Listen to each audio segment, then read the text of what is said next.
I didn't drop the teacup. I didn't scream. I simply set the porcelain saucer down on the coffee table, making sure it didn't make a sound. The silence in the room was so thick you could choke on it. 2 large suitcases stood by the open front door. They weren't mine, at least. I hadn't packed them. But there they were, bulging with my clothes, my books, and the few framed photos I had been allowed to keep on the mantel. Linda, my daughter-in-law, stood with her arms crossed. She wasn't looking at me. She was inspecting her manicured nails, as if bored.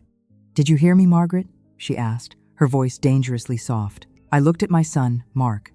He was sitting on the sofa, staring intently at the pattern on the rug. He looked smaller than I remembered. A grown man, a father himself. Yet in that moment, he couldn't even lift his head to meet his mother's eyes. "Mark?" I whispered. He flinched, but didn't speak. Linda sighed, a sharp, impatient sound. She took a step toward me, her heels clicking on the hardwood floor, the floor I had paid to refinish just 3 months ago. "Mark isn't going to help you, Margaret," Linda said, finally looking at me. Her eyes were devoid of warmth. "We've discussed this. It's simple math. You have no money left, you have no assets, and quite frankly, we need the space for the baby's nursery." She pointed a long, slender finger toward the open door, where the autumn wind was blowing dead leaves into the hallway. "Your expiration date in this house has passed," she said. The words hung in the air. Expiration date. Like I was a carton of sour milk, like I was a loaf of stale bread. Not a mother. Not the woman who had sold her own home to buy them this one. Just an object that had outlived its usefulness. I stood up slowly. My knees ached, a reminder of my 70 years, but I forced my spine straight. I walked over to the suitcases. I didn't look back at my son. If I had, I might have broken down. And I refused to give Linda that satisfaction. But before I stepped out, I needed to understand how we got here. How the boy I raised with so much love had turned into the stranger on the sofa. It started 6 months ago, with a promise that sounded like heaven. 6 months ago, the air didn't smell like betrayal. It smelled of lemon polish and old paper, the scent of my library in the house on Elm Street. The house my husband and I had built brick by brick 40 years ago. It was a Sunday afternoon. Mark and Linda were sitting across from me in my sunroom. The table was covered in glossy real estate brochures. Big houses, modern houses, houses that looked like hotels. "Mom, look at this," Mark said, his eyes bright with excitement. He pushed a brochure toward me. It showed a sprawling villa with a pool and a manicured lawn. "It has an in-law suite, a private wing, just for you, no stairs, a garden view." Linda reached across the table and covered my hand with hers. Her palm was warm then, or maybe I just wanted it to be. "We worry about you being here all alone," she said, her voice dripping with concern. "This place is too big. The maintenance, the taxes, it's draining you. Why struggle when we can all live together? We can take care of you." I looked around my sunroom, the dust motes dancing in the light, the height chart of Mark penciled on the doorframe. Leaving this place felt like amputation, but the silence of the house at night was getting louder every year. "Are you sure?" I asked, looking at my son. "I don't want to be a burden." "A burden?" Mark laughed, a sound that made my heart swell with pride. "Mom, your family. You took care of me for 18 years. It's my turn." The logic was seamless. I would sell my house, my primary asset. The proceeds, nearly $500,000, would go into the down payment for their dream home. In exchange, I would have a permanent home with them, free of bills, surrounded by family. A week later, I sat in a lawyer's office. The pen felt heavy in my hand. "This is a significant transfer of funds, Mrs. Davis," the lawyer had warned gently. "Are you sure you don't want to keep a portion in your own name?" I looked at Mark. He was gnawing on his lip, looking anxious. If I didn't sign, they couldn't afford the villa. They couldn't have the life they wanted. I loved him more than I loved my security. I signed the check. I handed over my life savings, my independence, and my safety net in one signature. "Thank you, Mom," Mark whispered, hugging me tight. "You won't regret this." I remember the smell of his cologne as he hugged me. It smelled like success. I didn't know then that I had just signed a contract for my own eviction. The first few weeks in the new villa were fine, until the boxes were unpacked. That was when the rules started to change. The garden view Mark had promised turned out to be a view of the retaining wall and the AC unit. My private wing wasn't a wing at all. It was a finished basement room, right next to the garage. The first night I slept there, I woke up with the smell of gasoline and damp earth in my nose. The floor was cold concrete, thinly veiled by a cheap beige carpet that already had a stain near the door. "It's just temporary, Mom," Mark had said, avoiding my eyes as he carried my heavy boxes down the narrow stairs. "Until we renovate the upstairs guest room. This is cozier, more private." Private. That was the word they used to describe my isolation. Upstairs, their life was full of light and high ceilings. Downstairs, I lived in a twilight zone where the sun only reached the top inch of my window. But the room wasn't the worst part. It was the subtle shift in my job description. It started innocently. "Mom, since you're home anyway, could you sign for the packages? Mom, the cleaner canceled. Could you just wipe down the counters? Within a month, could you?" Disappeared. It was replaced by expectation. I became the ghost in the machine of their perfect life. I did the laundry because Linda said the machine was too complicated and she didn't want to ruin her silk blouses. I cooked dinner every night because Mark missed the taste of home, though Linda would often push the food around her plate and ask for salt or sauce, or simply leave it untouched. I wasn't a family member anymore. I was a live-in housekeeper who paid for her own lodging. One evening, I was scrubbing a red wine stain out of their white rug, a stain Linda had made during a dinner party. I wasn't invited to join when I heard them talking in the kitchen above me. The vent carried their voices clearly down to my basement cell. "She's slowing down, Mark," Linda said. "The bathroom wasn't fully clean today." "She's 70, Linda," Mark replied, but his voice lacked conviction. "Well, she needs to pull her weight," Linda snapped. "We can't afford a maid service and feed an extra mouth." I stopped scrubbing. The rag in my hand was cold and wet. An extra mouth. That was what I had become. The $500,000 I gave them had evaporated from their memory, replaced by the cost of the eggs and bread I ate. I sat back on my heels on that cold floor, and for the first time, I felt fear. Not of them, but of my own stupidity. And then, the atmosphere in the house began to shift, from indifference to hostility. The dinner table is where families come together. In this house, it was where I learned my place. At first, I was allowed to sit at the head of the table. Then, I was moved to the side. And finally, I found myself eating at the kitchen island while they sat in the dining room, laughing about their day. It was a Tuesday evening. I had made a simple beef stew, a recipe Mark had loved since he was a boy. The aroma filled the kitchen, warm and savory. When Linda walked in, she didn't say hello. She walked straight to the windows and threw them open, letting the chilly autumn air rush in. Then, she grabbed a can of floral air freshener and began spraying it aggressively around the room. "God, it smells suffocating in here," she muttered, waving her hand in front of her nose. "It's just dinner, Linda," I said quietly, stirring the pot. "No, Margaret, it's pungent," she said, wrinkling her nose. "It sticks to the curtains. It sticks to us. My friends asked me the other day why my clothes smell like heavy food." Mark walked in then. I looked at him, waiting for him to defend his favorite meal, waiting for him to tell his wife that his mother's cooking was a labor of love. "Maybe we can get some takeout tonight, Mom," Mark said, loosening his tie. "Linda's sensitive to smells lately." I turned off the stove. The pot of stew sat there, cooling, unwanted. "I'll just eat in my room," I said. "That might be best," Linda replied, not looking up from her phone. "And keep your door closed, please. We're having guests this weekend."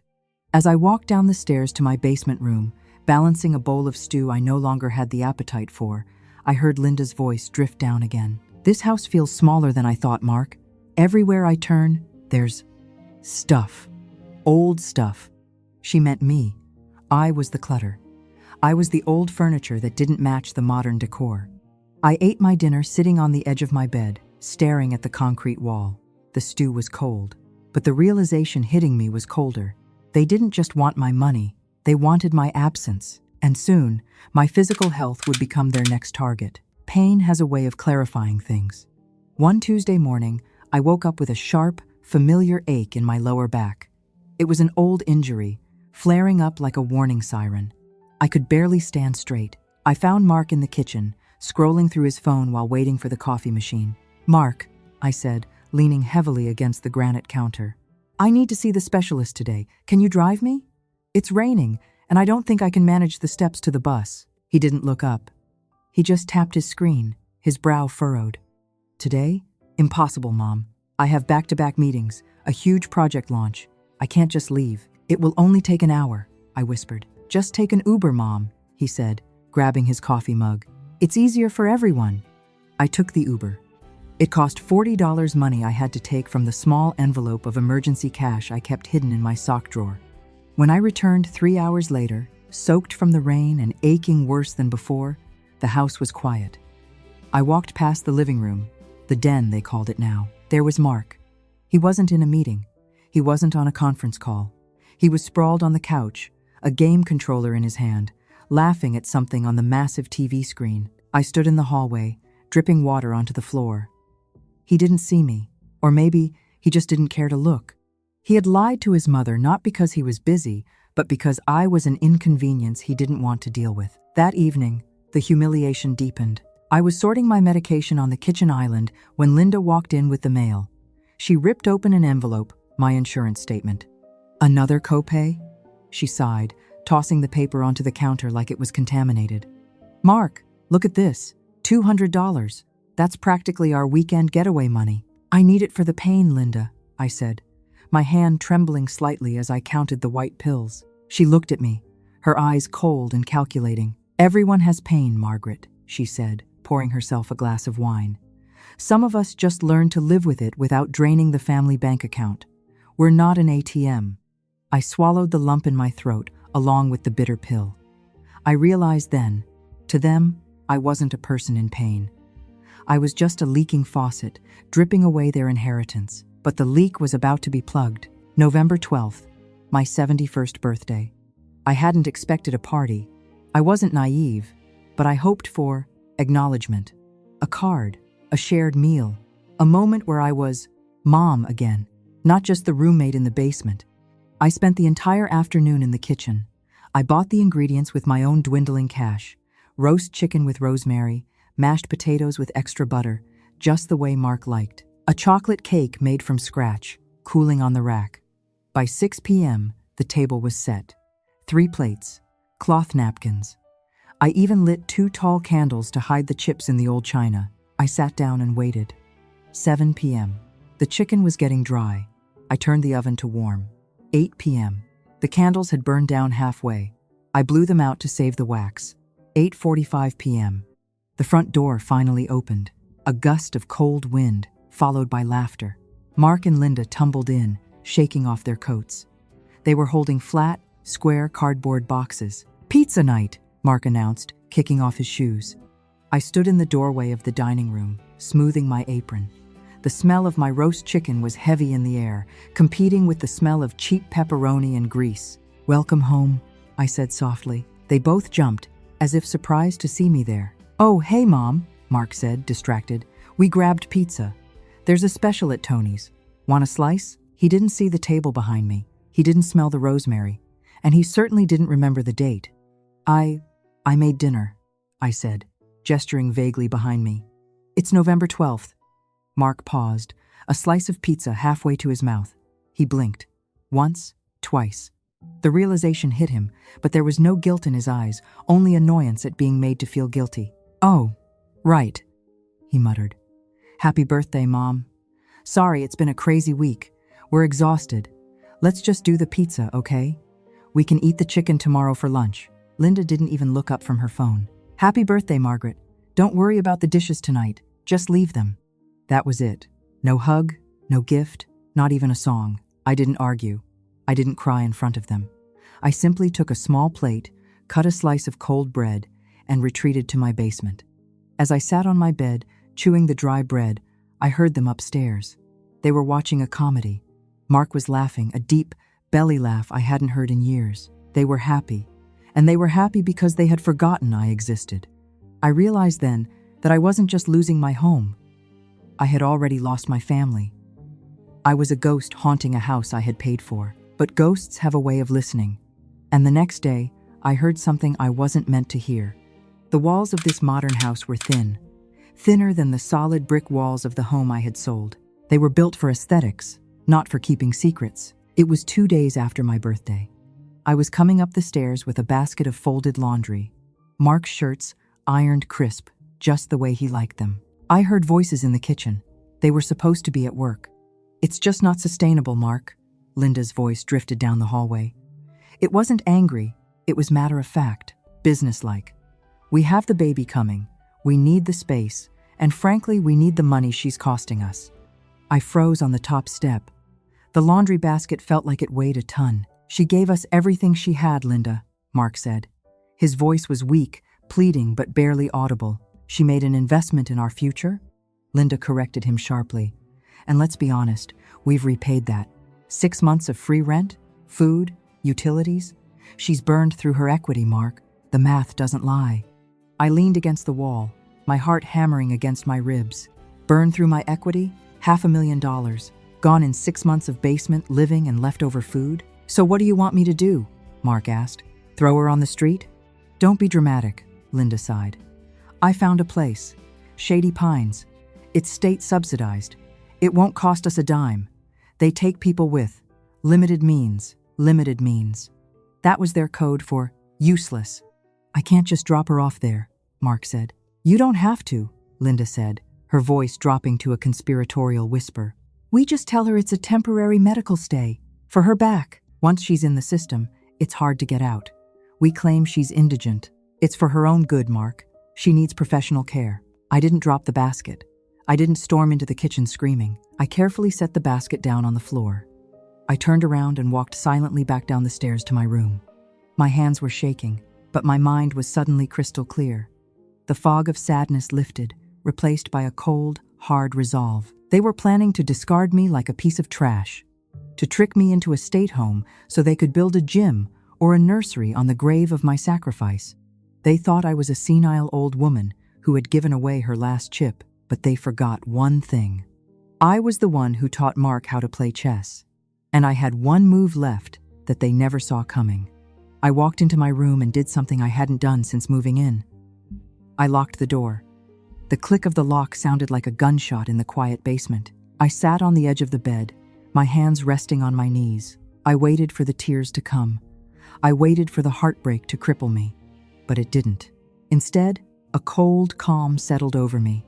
It was the same calm I felt when my husband died. The calm of survival. I reached under the bed and pulled out my old leather suitcase. Not the one Linda had packed for me, but the small, battered carry-on I kept hidden. Inside, tucked between winter socks and old letters, was a black metal box. My dignity box. Mark and Linda thought they knew everything about my finances. They saw the big check from the house sale. They saw the monthly pension that barely covered my medical bills. They thought they had drained me dry, but they forgot one thing. I was a bookkeeper for 40 years. I knew how to read the fine print, and I knew never to bet everything on a single horse, even if that horse was my own son. I opened the box. On top lay a document, a life estate deed.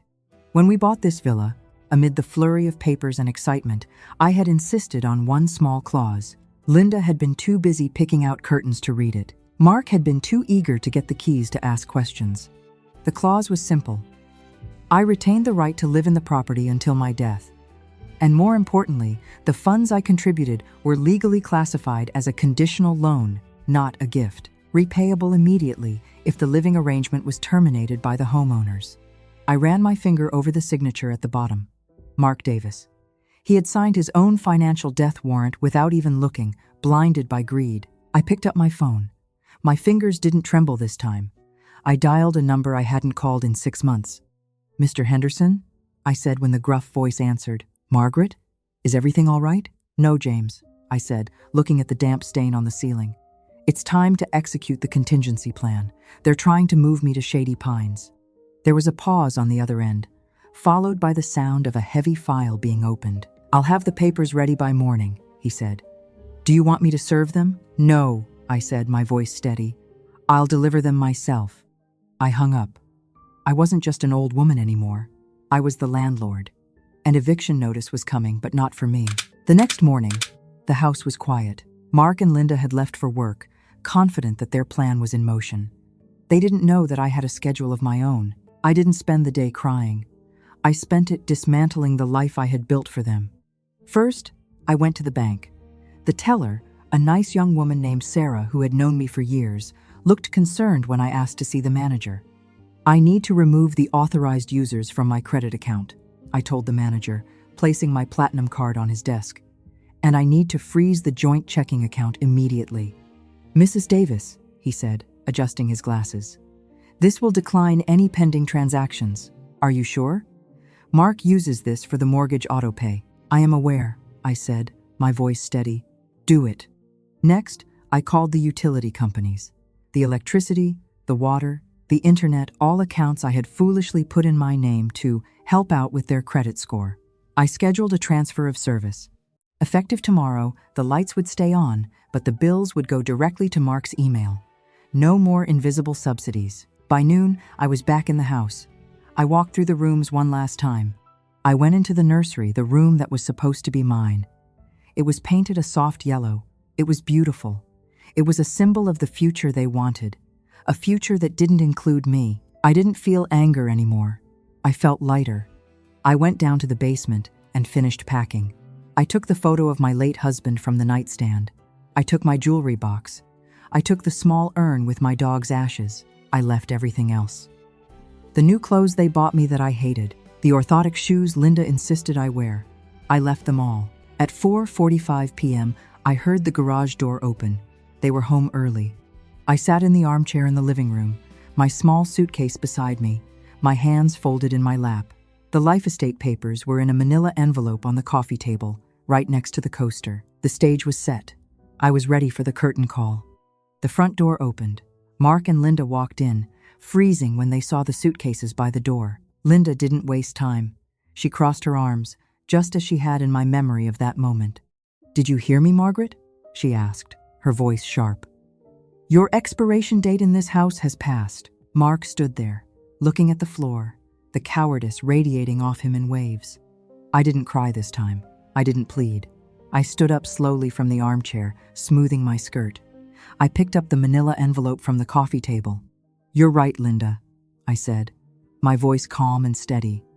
The silence in the room shifted. They weren't expecting agreement. "My expiration date as your mother may have passed," I continued, walking toward them. "And certainly, my expiration date as your maid has passed." I stopped right in front of Mark. I held out the envelope. "But you forgot to check the expiration date on the contract." Mark took the envelope, his hands trembling slightly. "What is this?" "Open it," I said. He ripped it open. I watched his eyes scan the legal document. I watched the color drain from his face, leaving him as pale as the paper he held. "Mom, what? What is this?" he stammered. "It's a demand for repayment upon breach of contract," I explained, looking directly at Linda. "The $500,000 I gave you was a conditional loan, contingent on my lifetime residency in this house. By evicting me, you have breached the condition." Linda snatched the paper from Mark's hand. Her eyes widened as she read the bold print. This isn't fair," she shrieked. "You gave that to us." "I gave it to family," I said coldly. "But you made it very clear today that I am no longer family. I am just an expense." I grabbed the handle of my suitcase. "You have 30 days to repay the full amount, plus interest, or the bank and I will initiate foreclosure proceedings. You won't be building a nursery, Linda. You'll be looking for an apartment." I walked past them, toward the open door. The autumn air felt crisp and clean. "Mom, wait!" Mark cried out, stepping forward. I didn't stop. I didn't look back. I didn't run. I walked at a steady, measured pace down the driveway. A yellow cab was already waiting at the curb I had called it 10 minutes ago, while they were still parking their car. Behind me, the front door flew open again. "Mom! Mom, please!" Mark was running down the driveway in his socks. He looked frantic. Not the confident man who had dismissed my pain earlier, but a scared boy who had just realized he broke something he couldn't fix. He grabbed the handle of the taxi door just as I was sliding inside. "Mom, you can't do this. We don't have that kind of money, Liquid. We put it all into the renovations." I looked at him through the open window.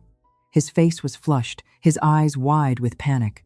"Then you should have read the contract, Mark," I said softly. "Linda didn't mean it," he pleaded, gripping the door frame. "We were just stressed. We can fix the basement. We'll get a heater. Please, Mom." He was still bargaining. He still thought this was about a heater. He didn't understand that it was about respect. "Let go of the door, Mark," I said. Linda appeared in the doorway of the house. She wasn't running. She was standing there, clutching the legal notice, her face twisted in a mixture of rage and fear. She knew exactly what that paper meant. It meant their lifestyle was over. "Driver," I said, turning away from my son. "Please go." Mark let go of the door as the car pulled away. I watched him in the side mirror. He stood alone in the middle of the driveway, shrinking smaller and smaller as we drove down the street. My phone started buzzing in my purse. Mark calling, Linda calling. I reached into my bag, pulled out the phone, and held it in my hand for a moment. Then, I pressed the side button and powered it off. The silence that filled the cab was the most beautiful sound I had heard in months. I wasn't homeless, I was free. 2 weeks have passed. I am sitting on the balcony of a small apartment I rented near the coast. It's not a villa. It doesn't have a marble island or a smart home system. But it has something far more valuable. It has my name on the lease, and only my name. The sea breeze is salty and cold, but I don't mind. I wrap my cardigan tighter around my shoulders and take a sip of hot tea. Earl Grey. The kind Linda hated because she said it smelled like old perfume. Now, the whole apartment smells like it, and it smells like freedom.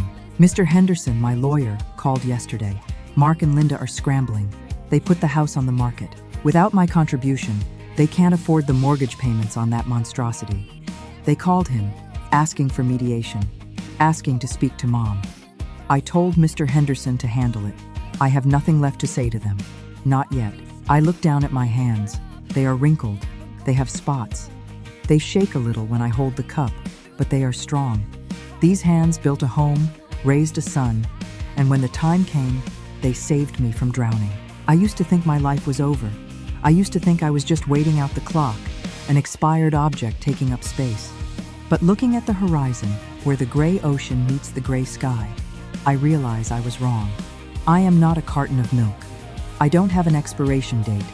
I am a classic novel, a bit worn at the spine perhaps, but the story is far from over. In fact, the best chapter might just be beginning. I put down my cup and pick up a book. It's quiet here. And for the first time in a long time, the silence doesn't feel lonely. It feels peaceful.